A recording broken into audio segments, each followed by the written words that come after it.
Marcus Hale sat behind the counter of his small shop, the low hum of his repair tools filling the air. The shop was tucked away in a quiet corner of New Avalon Spaceport, a busy city floating above the planet Turnia. The noise and chaos of the spaceport were far from his mind as he worked on a broken air compressor.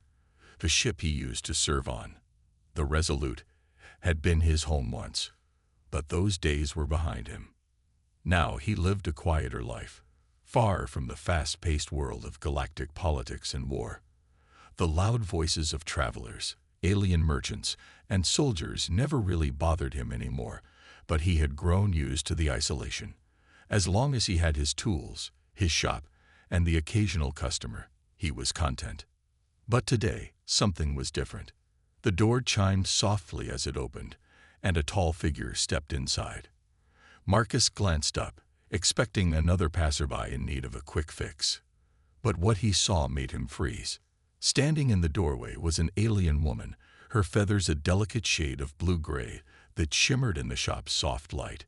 She was beautiful, though there was an air of sadness in her eyes. She wore a simple cloak, her wings folded tightly behind her, and her face was framed by long, delicate feathers that rippled in the cool breeze. The markings on her skin were Threxian, a species Marcus knew well from his time as an engineer aboard the Resolute. What struck him most, though, was the expression on her face, vulnerable, as if she carried an enormous weight, something heavy in her heart. "Can I help you?" Marcus asked, his voice gruff but kind. The woman hesitated for a moment before stepping forward. She spoke softly, her voice almost a whisper, but there was a firmness beneath it. "I need your help," she said, "but not with repairs." Marcus raised an eyebrow, unsure of what to expect. The last thing he imagined today was a request that didn't involve engines, wires, or mechanical parts. The woman seemed to struggle with her words, and Marcus could sense the pain in her voice. "My name is Valerin," she began. I need you to be a father to my child." Marcus blinked in surprise. A father? He glanced around the shop, uncertain how this had anything to do with him. "I think you're in the wrong place," he said, but the woman's next words stopped him cold. "My husband, he saved your life," she said, and her voice broke slightly. 2 years ago, he died saving the Resolute from that pirate attack. His name was Calrin." Marcus's heart skipped a beat. He remembered the day well. The Resolute had been under siege, and Calrin had sacrificed himself to ensure the ship's safety. Marcus had always regretted not being able to repay that debt. Valerin continued, "I am a widow now, and my son, Kelton, has no one. Threxian law, Threxian tradition. They do not allow me to raise him alone. They say I am unfit because I am grieving." Her voice wavered, and Marcus saw tears threatening to spill from her eyes. "I need you to be his father, to give him a chance at a future." Marcus stared at her, unsure of how to respond. 1,000 questions raced through his mind. Why would she come to him, a human engineer, of all people? How could he possibly take on such a responsibility? I'm not a father," Marcus said, shaking his head slowly. "I'm just a guy who fixes things. I don't know anything about raising a child." Valerin took a deep breath, her wings fluttering gently as she spoke. "You don't need to know everything. You don't need to be Threxian. My son, he needs a protector, someone who can teach him, love him. You have that in you. I can see it in your eyes. Kelton's father believed in you. And so do I." Marcus felt a knot form in his chest. He had never been good at dealing with emotions or responsibilities like this. His mind was filled with doubts, but there was something in her voice, a kind of quiet desperation, that tugged at him. "You don't know what it's like to lose someone," Valerin continued. "I can't do this alone. I need your help." Marcus stared at her, torn. He had lived his life by logic and reason, by the rules of machines and starships. But this was different. It was messy. It was emotional. And it was something he had never been prepared for. "I'll think about it," he finally said, his voice rough. "I can't make any promises. Valerin nodded, her wings drooping slightly. That's all I ask. I won't force you, but my son needs someone, and I don't know where else to turn. With that, she turned to leave, her footsteps quiet on the shop's metal floor. Marcus watched her go, the weight of her words hanging in the air. He knew what she was asking was impossible. He couldn't just step into someone's life like that. But somewhere deep down, he knew he couldn't ignore her request either. As the door closed behind her, Marcus sat back down at his workbench, his mind racing. He had fixed starships, engines, and machines, but this was different. This was a life, and he had no idea where it would lead. The following morning, Marcus couldn't shake the feeling that something in his life had shifted. He had tried to go about his usual routine, repairing machines, tuning up old equipment, but his mind kept returning to the woman named Valerin and her strange request. He wasn't a father. He hadn't even been close to being one. So why had she come to him? He had to know more. That afternoon, Marcus decided to seek out Valerin. He wasn't sure what he expected, but the curiosity gnawing at him had become too strong to ignore. When he arrived at the small Threxian settlement near the edge of the spaceport, the area was quiet. It was different from the bustling streets he was used to. This place felt more private. There were a few Threxians going about their business, their wings folded neatly against their backs as they carried small bundles of supplies. Marcus found Valerin in a small, simple home at the far end of the settlement. It was modest, made of natural stone and wood, with a few decorations that spoke of her culture, intricate carvings and soft lighting. There was a peaceful atmosphere here, but it was hard to ignore the sadness that hung in the air.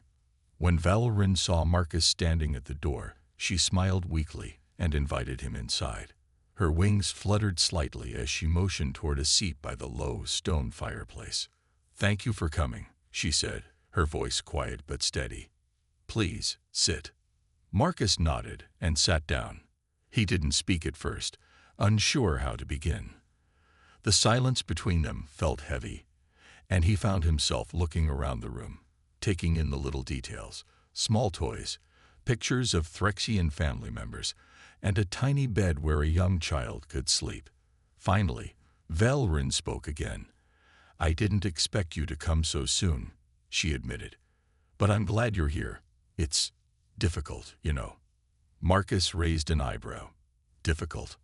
Valerin's eyes clouded over as she looked down, her fingers tracing the edge of a small artifact on the table. Losing him was hard, but what's harder is what comes after. In our culture, when a parent dies, the child is considered a burden. The elders, they believe that an orphaned child will bring nothing but trouble to the family. Her voice wavered, but she quickly regained control. "I don't want that for Kelton.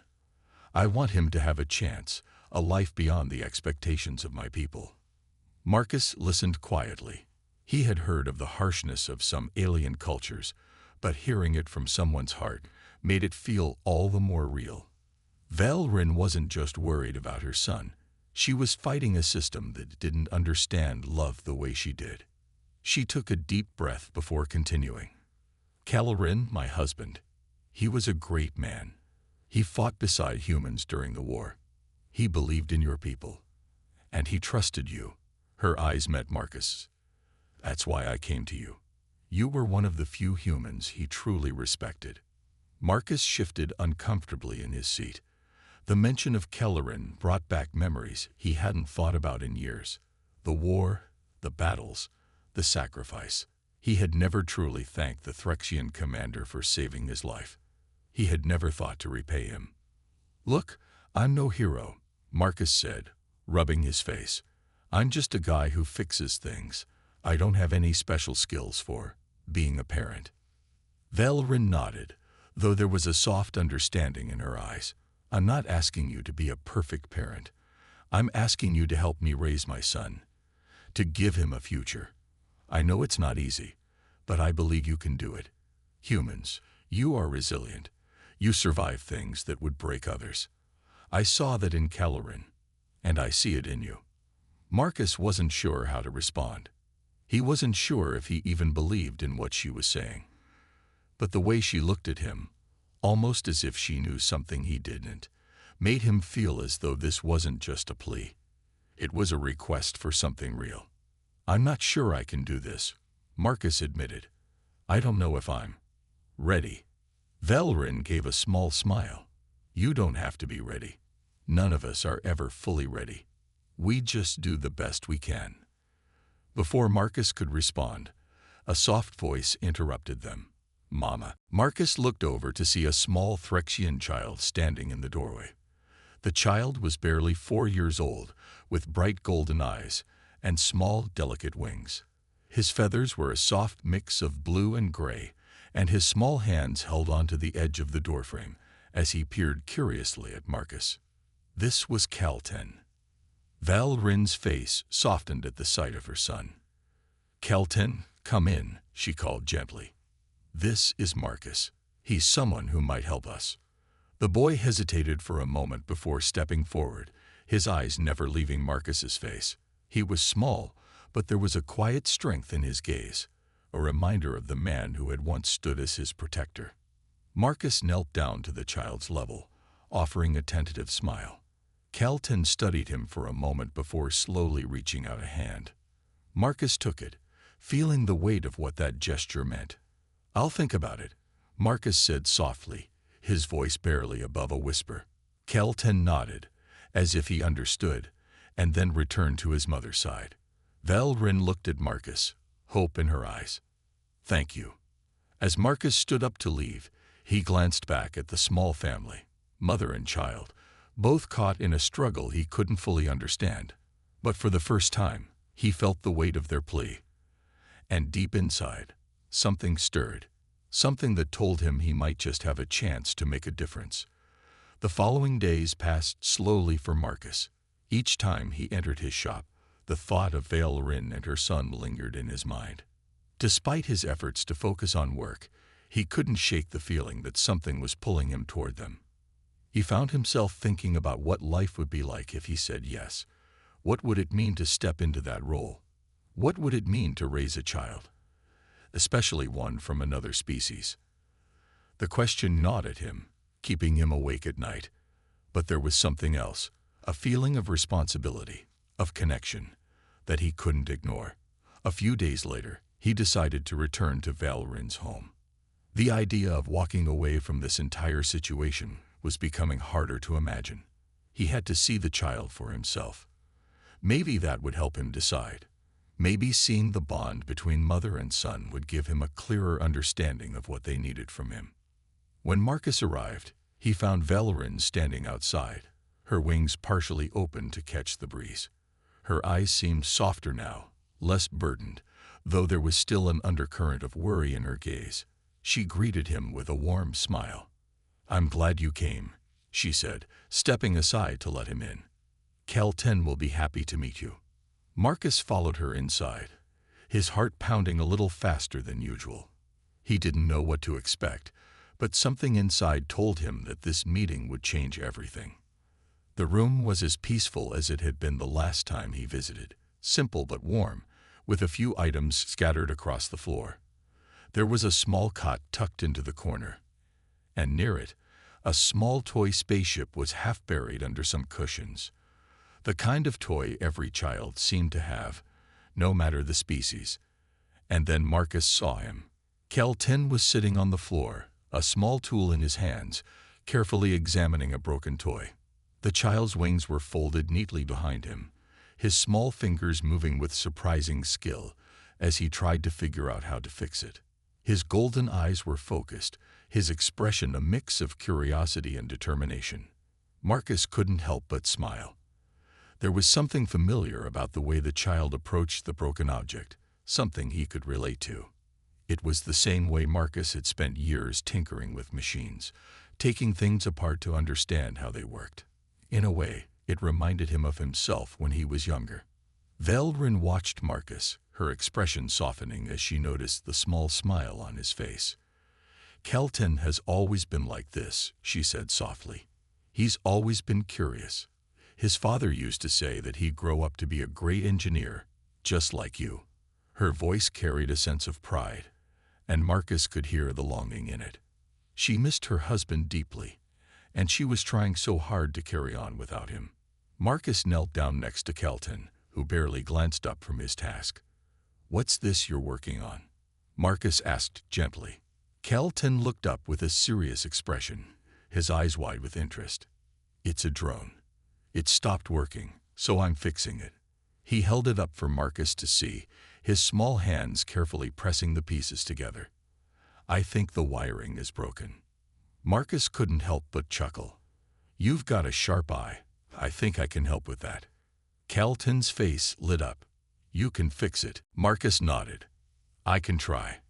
He took the drone from Kelton's hands, inspecting the pieces. As he worked, Kelton watched with rapt attention, his golden eyes following every movement Marcus made. The child's eagerness reminded Marcus of his younger days, how he'd sit for hours, learning from anyone willing to show him something new. For the next few minutes, Marcus and Kelton worked together, repairing the drone. The quiet concentration between them felt natural, as if they had done this 1,000 times before. Kelton's hands were small, but they were steady, and his curiosity seemed endless. Once the drone was fixed, Marcus handed it back to Kelton. The child's face lit up in a huge smile, his wings fluttering slightly with excitement. "Thank you," Kelton exclaimed, his voice high-pitched with joy. "Now I can make it fly again." Marcus smiled, feeling a strange warmth in his chest. He had no idea how to be a father, but there was something undeniably special about this moment. It was simple, but it felt like something important. Valerin, who had been standing quietly in the background, stepped forward. "I'm glad you two are getting along," she said softly. There was relief in her voice, a quiet hope that Marcus might be able to fill the role she so desperately needed. Marcus stood up and dusted off his hands, unsure of what to say next. He wasn't a man of many words, especially when it came to feelings. But this felt different. He wasn't just fixing a machine. He was helping someone. He was making a difference.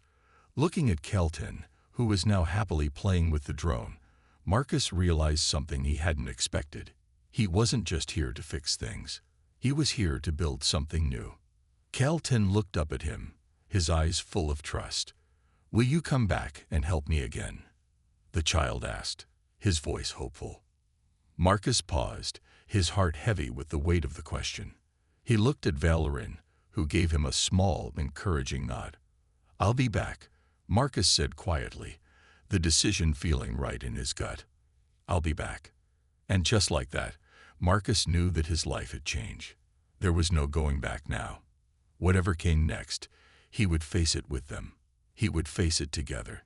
The days that followed Marcus's decision to return were quiet but filled with small moments that made him feel more connected to Kelton and Valerin. At first, Marcus had come to the house with the intention of just helping with repairs, small things like fixing the broken toys and making sure the house's electrical systems were working smoothly. But as time passed, those small tasks grew into something deeper. Kelton, who had always been a curious child, began to trust Marcus more with each visit. He'd bring his little broken gadgets, asking for help with things that Marcus found surprisingly easy to fix. The boy had a sharp mind, picking up skills faster than Marcus expected. They spent hours together, often in silence, with only the sound of tools clinking and Kelton's excited chatter filling the air. Valerin watched them from the corner of the room, her expression softening with every passing day. She was grateful, but she also knew that the bond between Marcus and Kelton was growing stronger than she had ever imagined. She'd often sit quietly, letting Marcus and her son work together, offering only occasional words of encouragement. One evening, after a long day of repairs, Marcus found himself sitting with Kelton and Valerin around the small table. The evening light filtered through the window, casting a warm glow on the room. The atmosphere was peaceful, and Marcus felt something in his chest he hadn't felt in years, a sense of belonging. Thank you for fixing the stove today, Valerin said softly, her hands folded on the table. I don't know what we would have done without you. Marcus gave her a small nod, not really knowing how to respond. It was nothing. Kelton, who had been playing with a small toy spaceship, suddenly looked up with bright eyes. Mama says you're going to teach me how to fly a ship one day. Is that true? He asked eagerly. Marcus smiled at the boy's excitement. I didn't say anything about flying a ship, but I could teach you some things about it, he said, his tone playful. He had never really thought about teaching anyone, let alone a young alien child, but the idea didn't seem as impossible as it once did. Kelton's enthusiasm made it seem natural. Valerin's gaze softened as she watched the two of them. She had seen how much Kelton admired Marcus, how much he looked up to him. It made her heart swell with hope. I'm glad you're here, Valerin said quietly, looking directly at Marcus. I never thought I'd find someone who could help us like this. Marcus shifted uncomfortably in his seat, but he couldn't deny the warmth in her words. He had started this out of a sense of duty, but it was becoming something much more. He didn't have a plan, but it felt like he was becoming a part of their family. I'm not going anywhere, he said quietly, his voice steady. I gave my word, and I'm sticking to it. There was a moment of silence, and then Kelton's voice broke the stillness. Mama says you're my new papa now. Valerin's face went pale, and she looked at Marcus, her expression unsure. She hadn't meant to say it like that, but Kelton was a child, and sometimes his innocent observations could catch her off guard. She hoped Marcus wouldn't feel pressured by her son's words. Marcus felt a tightness in his chest. It wasn't a word he had ever thought about using, especially not for himself. He wasn't a father, not yet. But as Kelton looked up at him with those big, trusting eyes, Marcus realized that maybe there was a chance to be something close to that, something important to this child. I didn't say that, Valerin said quickly, her voice soft. But he's young. He doesn't understand everything yet. Marcus glanced at her, but then his gaze shifted back to Kelton. The boy was staring at him with hope, waiting for an answer.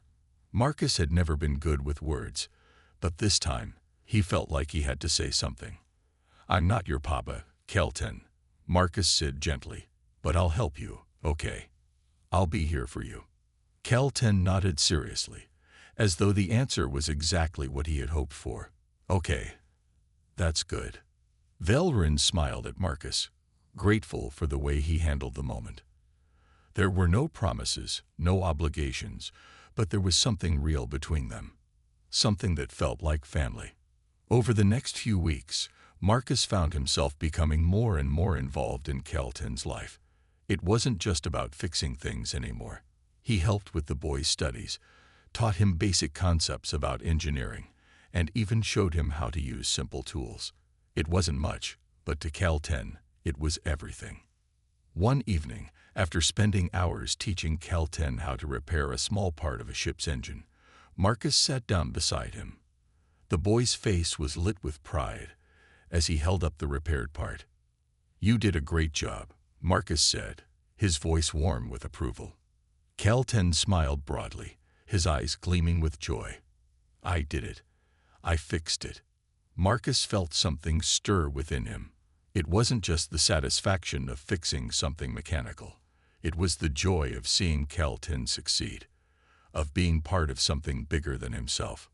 For the first time, Marcus felt like he was making a difference.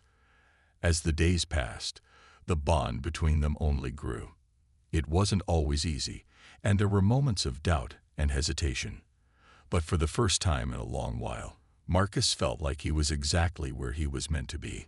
The sun was setting behind the horizon, casting a soft orange glow over the peaceful village. Marcus sat on the small porch of Valerin's home, watching the sky. The day had been a long one, filled with repairs and lessons, but something had changed. Over the past few weeks, he had grown used to the quiet rhythm of their lives. The sound of Kelton's laughter, the feel of the cool breeze, and the soft presence of Valerin beside him had become familiar, even comforting. Despite the growing sense of peace, Marcus still felt like an outsider. No matter how much he helped, no matter how much time he spent with them, he wasn't their true family. He wasn't Kelton's father. The thought lingered in his mind, though it was something he hadn't voiced out loud. "Are you all right?" Valrin's voice broke the silence. She had stepped out onto the porch and now stood beside him, her wings folded gracefully at her sides. Marcus turned to her, offering a small smile. "Yeah, just thinking." She studied him for a moment, her golden eyes searching his face. "About Kelton?" she asked gently. Marcus nodded. He hadn't meant to speak his thoughts aloud, but Valrin had always seemed to know when something was on his mind. "I still don't feel like I'm doing enough. I'm just fixing things, teaching him things, but I don't know if that's enough to make a real difference." Valrin sat down beside him, her expression soft but understanding. "You are doing enough. More than enough. You've been there for him in ways I can't express." Marcus let out a breath, trying to push the nagging doubt from his mind. "I just don't know what happens next. I'm not his father. I can't be. I don't know how to be that to him." For a moment, there was silence between them. Valrin looked out at the horizon, her wings shifting slightly. "None of us ever really know what happens next. We just take it one step at a time. You don't have to be Kelton's father to help him. Just be there for him, like you've been doing." Marcus wanted to say something, to argue that it wasn't enough, but he couldn't find the words. Instead, he simply nodded, feeling a sense of calm wash over him. As the evening passed, the three of them, Marcus, Valrin, and Kelton, sat together, sharing a simple meal. Kelton had been excited about a new project he wanted to show Marcus, a design for a new type of drone he had created. The child's creativity was endless, and his excitement was infectious. Marcus found himself more and more engaged, listening intently to Kelton's plans as he described the drone's features and how he planned to improve it. After dinner, as the night grew darker, Kelton looked up at Marcus with big eyes. "Will you come with me tomorrow?" he asked. "I want to show you the place my papa used to go to when he was training." Marcus raised an eyebrow. "Training? What do you mean?" Kelton's wings fluttered slightly, a clear sign of excitement. "My papa was an engineer too. He helped humans and frictions together. He said there was a special place where they taught people to build things, like ships and machines. I want to show you where it is." Marcus looked at Valrin, who smiled softly. "It's a place Kelton and his father visited often. It's important to him. I think it would mean a lot if you went with him." Marcus was quiet for a moment. The idea of visiting a place that held so much meaning to Kelton was intimidating. But there was something about the boy's earnestness, the way his eyes sparkled with hope, that made Marcus feel like he couldn't say no. "I'll go," Marcus said softly, giving Kelton a reassuring smile. "We'll go together." Kelton's face lit up with excitement. "Yay, we'll leave first thing in the morning." The next morning, the three of them set out for the training grounds. The journey was short but beautiful. The area was filled with fields of tall grasses and rolling hills, far from the usual noise of the village. As they walked, Kelton chattered away, talking about his father's time at the training grounds, about all the things they had learned there. Valrin walked beside Marcus, a quiet smile on her face as she observed the bond between the two of them. When they arrived at the training grounds, Marcus was surprised by how serene the place felt. There were rows of small buildings, each one designed for learning and practice. It looked like a peaceful, quiet place where knowledge was passed down from one generation to the next.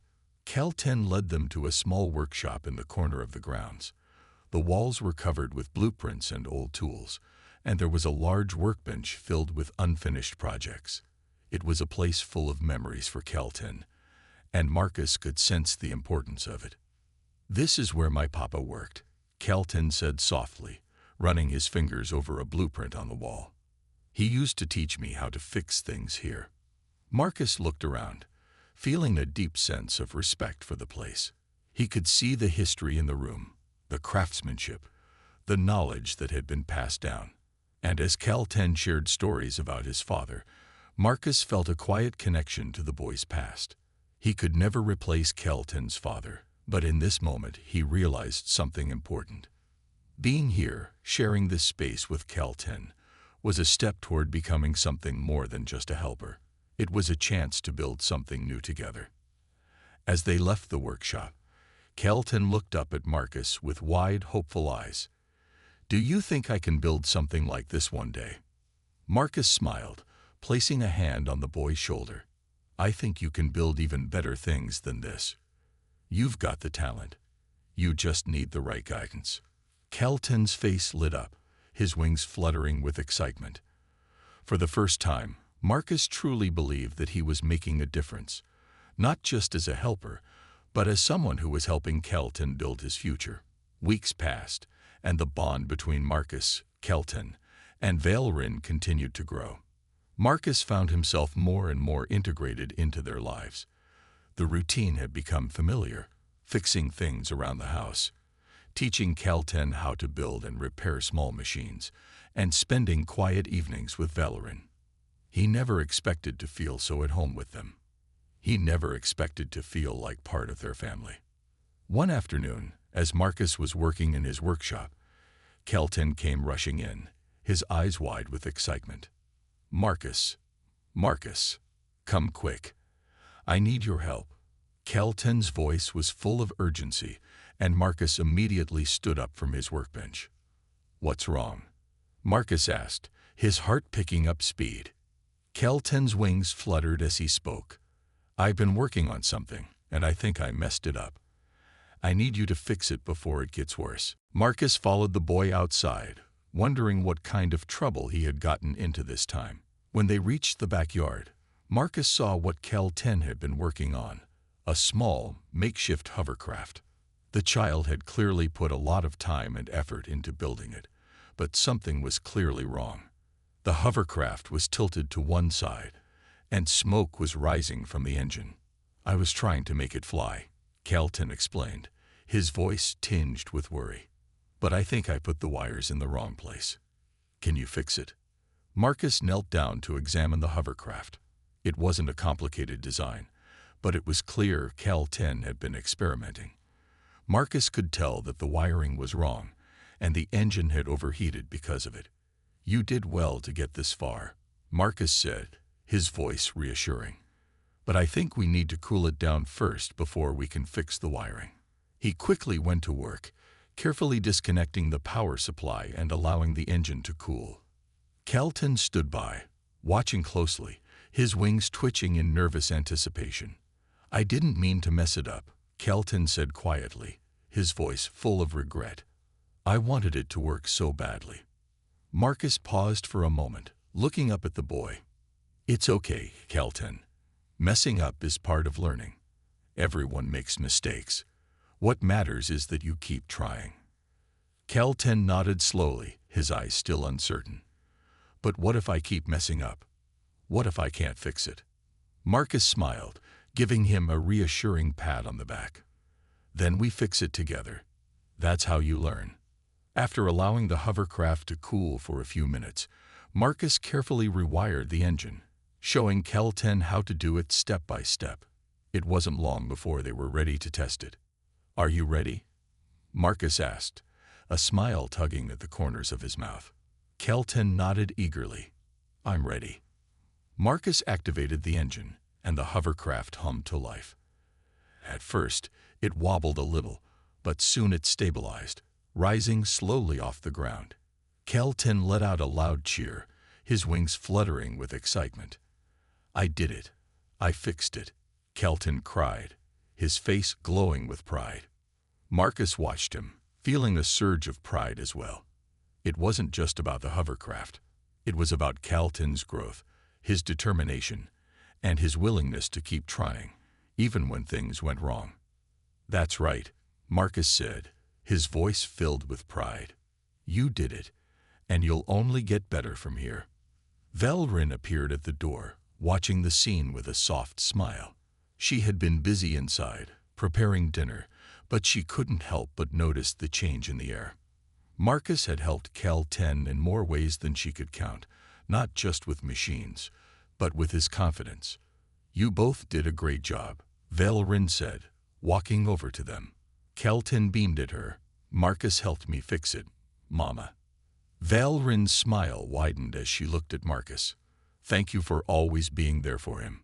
Marcus shrugged, but there was a warmth in his eyes. "I'm just doing what I can." As the evening approached, they all sat down for dinner, the sound of Cal 10's laughter filling the room. There was a sense of peace that had settled over the house, and Marcus found himself enjoying the quiet moments more and more. The weight of responsibility still hung on him, but it didn't feel as heavy anymore. He had a role here, an important one. That night, as Marcus lay in bed, he thought about how far they had all come. He hadn't planned for this. He hadn't expected to become a part of their lives in this way. But now, as he lay in the quiet darkness, he realized that he couldn't imagine leaving. He had become a part of their world, and Cal 10's world had become his. The next day, Marcus and Cal 10 returned to the hovercraft. The boy was eager to test it out again, this time taking it for a ride through the fields. Marcus watched, his heart full of pride, as Cal 10 piloted the craft with newfound confidence. There was no doubt in his mind that the boy was capable of great things. With every challenge, he grew stronger, and Marcus would be there every step of the way to guide him. As Cal 10 soared through the air, his laughter ringing out, Marcus couldn't help but smile. This wasn't just about teaching. This was about trust. Trust that was being built day by day. And in that moment, Marcus realized that he was already a part of something bigger than he had ever imagined. The days were beginning to blur together for Marcus, each one passing with the steady rhythm of a life that felt more and more like home. He had long since stopped thinking of himself as an outsider in Cal 10 and Valerin's lives. Instead, he had found a quiet place within their world, a place where he mattered, and where his actions made a difference. One sunny morning, as Marcus worked outside fixing a small communication device for the village, he heard a familiar voice calling his name. Looking up, he saw Valerin approaching with a smile on her face. Cal 10 was not far behind, his small wings flapping excitedly. "Marcus," Valerin called, "we have something for you." Marcus set down his tools and walked over to them, curious. Cal 10 was holding a small, wrapped package in his hands, his eyes wide with anticipation. "What's this?" Marcus asked, smiling. "It's for you," Cal 10 said eagerly, handing him the package. "We made it for you." Marcus took the gift carefully, surprised by the gesture. He unwrapped it slowly, revealing a small wooden box. It was beautifully crafted, with intricate designs carved into the surface. It looked like something made with great care, something that had taken time and attention. "This is beautiful," Marcus said, genuinely moved. "Did you too make this?" Cal 10 nodded eagerly. "I helped Mama carve it. She showed me how." Valerin smiled, her expression soft. "It's a small token of our thanks," she said quietly, "for everything you've done for us." Marcus felt a lump form in his throat, but he quickly cleared it, not wanting to show how deeply touched he was. He had never expected anything like this.